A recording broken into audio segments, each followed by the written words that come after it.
We are going to start with England, of course, and Gareth Southgate's European Championship squad. A late call by Southgate, but he is naming a provisional squad. Is that a smart move, considering all the injury worries he's got at the moment? Ade? It's a strange one. I think it's probably a smart one. I don't think he needs to do it. UEFA have allowed squads to be changed right until the first game, so you don't need to do it this time. So I do wonder why he's doing it. Look, it makes sense with a Champions League and a Europa League final and 3 English clubs involved in that, but you don't need to do it. And I feel like he's putting more pressure on himself to name this squad now. All the big teams have named their squad, and we're just waiting for an England squad announcement. Just announce it already. What's the hold up here? I mean, we've seen Germany's, we've seen France's, Portugal have done theirs as well. And I feel like it's just more added pressure on Gareth Southgate now. I feel like he knows he's 23. Let's not forget, he already said when it was pushed to 26, that why do we need to go to 26? I know my 23. So he knows he's 23 already. Just announce you're 23, man. Why are you putting extra pressure on yourself?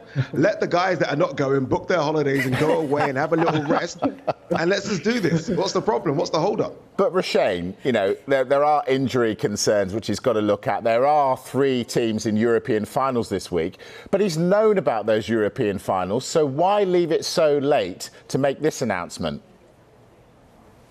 Well, before I respond to your question, Mike, I must say, just loving the yellow top, Mike. I'm loving the look this morning, pal. I'm loving the look. Compliments will get you everywhere, Roshane. Yeah, thank you very much. But I must say, I actually disagree, Ade. Sorry, bro, but I think it's a good decision to expand the squad because, as you touched on, players still involved in Europa League finals, Champions League finals, and I think increase competition. You've got players who perhaps weren't in Southgate's initial thinking they have a chance now to mount a serious claim to be involved in the final cup. You've got players struggling struggling with fitness, so they have time now to recover in time for the Euros. And for me personally, I feel like the biggest worry for England is just the number of injuries. So you've got Harry Maguire, as you guys touched on earlier. You've got Calvin Phillips. Jordan Henderson as well. And I look at that and I think to myself, is it really worth taking injured players to the Euros? I think the only exception to that is Harry Maguire, arguably England's best defender. If I'm Southgate, I love Jordan Henderson, but I'm not taking him, unfortunately. Hasn't played since February. No, wait 1 second. You absolutely take Jordan Henderson. It's an absolute must, and I don't say that with my Liverpool hat on. I think you look at that midfield, and as good as those players are, and extremely talented, very inexperienced. I love Declan Rice. Declan Rice has not got more than 30 caps. Calvin Phillips hasn't got more than 10 caps. Jude Bellingham, absolute superstar. What was he, 2 or 3 caps? Croatia's your first game. You're going to be against people in that midfield with 100 caps plus. You need experience, even if it's not on the playing field, in and around the team and the camp. We know how important Jordan Henderson is. Let's not forget, remember that little skirmish with Gomez and Raheem Sterling? It was him that called both of those players together and arranged it. He is a leader on that team. And I look at that England squad and full of talented players. Where are the leaders? But you need Jordan Henderson in and around it. Ade, but yes, a fit Jordan Henderson, 100%. But a Jordan Henderson who hasn't played for so long. We've done it before. We've taken injured players to World Cups and European Championships, and it hasn't worked out. Why would it be different with Henderson?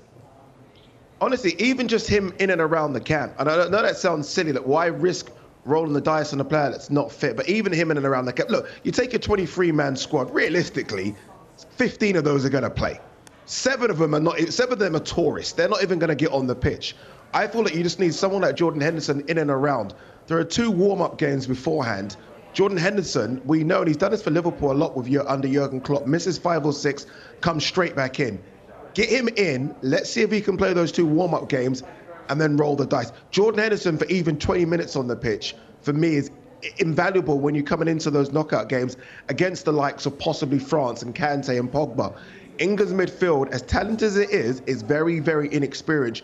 You need a leader in there, you need a ball winner in there, and you need someone that's done it at the highest level, and that's Jordan Henderson. That isn't Calvin Phillips, that isn't yet Jude Bellingham, and it isn't even Declan Rice, who, let's not forget, hasn't played European football. You need experience in that midfield. That's the engine room, and that's where England lack. Yep, put your hand down now, sir, and go carry on.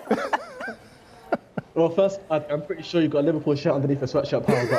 But I must say, I'm very, very offended that you dismiss Declan Rice like that. This guy has been absolutely amazing for West Ham.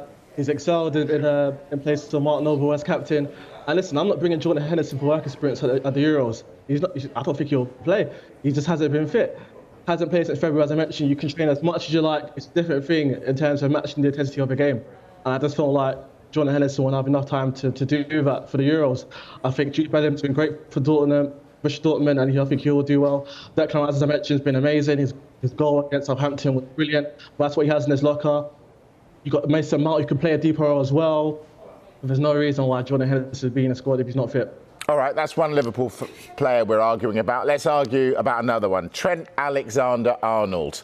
Ade, you get first go at this. Does he go or does Reece James go? Oh, it's Trent. It's not even close. I mean, this is the guy that, let's not forget, a year and a half ago was considered the best right back in the world. Since he's been dropped by Gareth Southgate, I think apart from maybe that performance away at Real Madrid, I think he's put in good performances. I think he's put in really good performances. He struggled with the likes of Van Dijk and Gomez not being there. I think we forget that as well. A lot of people have been critical about his defensive ability since for this season, really. I mean, you try and play at the back there with Nat Phillips and Reece Williams and Fabinho and Henderson. He's not had a steady person next to him all season. I think Trent's a fantastic player, a fantastic young player.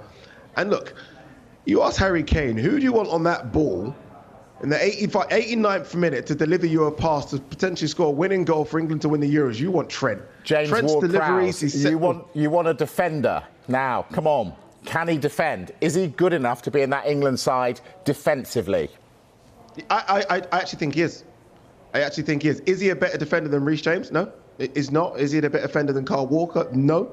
But I think he gives you so much more going forward that you can actually close your eyes about his defensive liabilities. He's not that bad a defender. I think he just gets exposed a lot more than the rest of them because of his defensive liabilities. But I think Trent Alexander-Arnold has to be, I'm about to say on the plane, the Euros are here. He has to be in that squad. He absolutely has to be. He's better than Reece James, and that's what it comes down to. Sometimes I think we look at these things with a fine-tooth comb too much. He's just simply a better player than Reece James. He has to be playing for England. Roshane? Well, Ade, I feel like I'm in church, bro. Hallelujah. I definitely agree with you. When you think of someone like Trent, he's had a better season than Reece James, in my opinion. Got 7 assists in the league, as opposed to Reece James only has 2. I feel like he's a much better player going forward. Yes, there's question marks over him defensively, but he's 22. He can definitely improve. I don't care if Gareth Southgate plays 3-5-2, 6-5-7, 10-9-8. He deserves to be in that squad. He's that good. And Adi made a great point in terms of how Trent's bounced back. Look at how he's showed, a lot of mental strength to respond well to not being in last England squad and saying, you know what, I'm not going to feel sorry for myself. I'm going to show him what I can do. Ade, you said, ask Harry Kane who would want. Look at Alisson. Ask Alisson who would want to put the ball into the box. Yeah. He's the one providing the assist, so for sure, definitely have to be in the squad. OK, right, quickly now, if you can, we'd like to hear your wildcard selections, if any. Ade, we'll start with you. I think defensively is going to be an issue for England with the injury potentially to Harry Maguire. So for me, I like Ben Godfrey at Everton. I think they've had an up and down season, but I think he's coming from Norwich and he's versatile as well. Not that England need fullbacks. We're blessed in that positions right now, but he can play right back or left back, centre back as well. He's got pace, something that I think Gareth Southgate's worried about, right?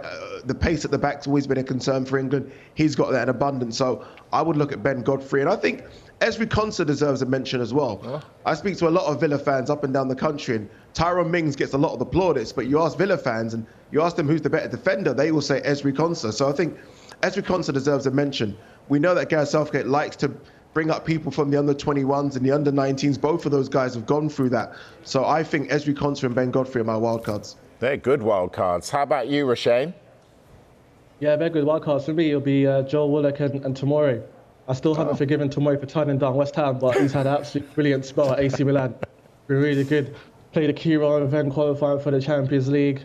And in my opinion, I think Tomori's a better defender than Connor Cody. I think he's a better defender than Eric Dyer, Tyrone Mings. And I feel like he's definitely someone Southgate should look at. Joe Willock, what a loan spell he's had at Newcastle United, scored 8 goals.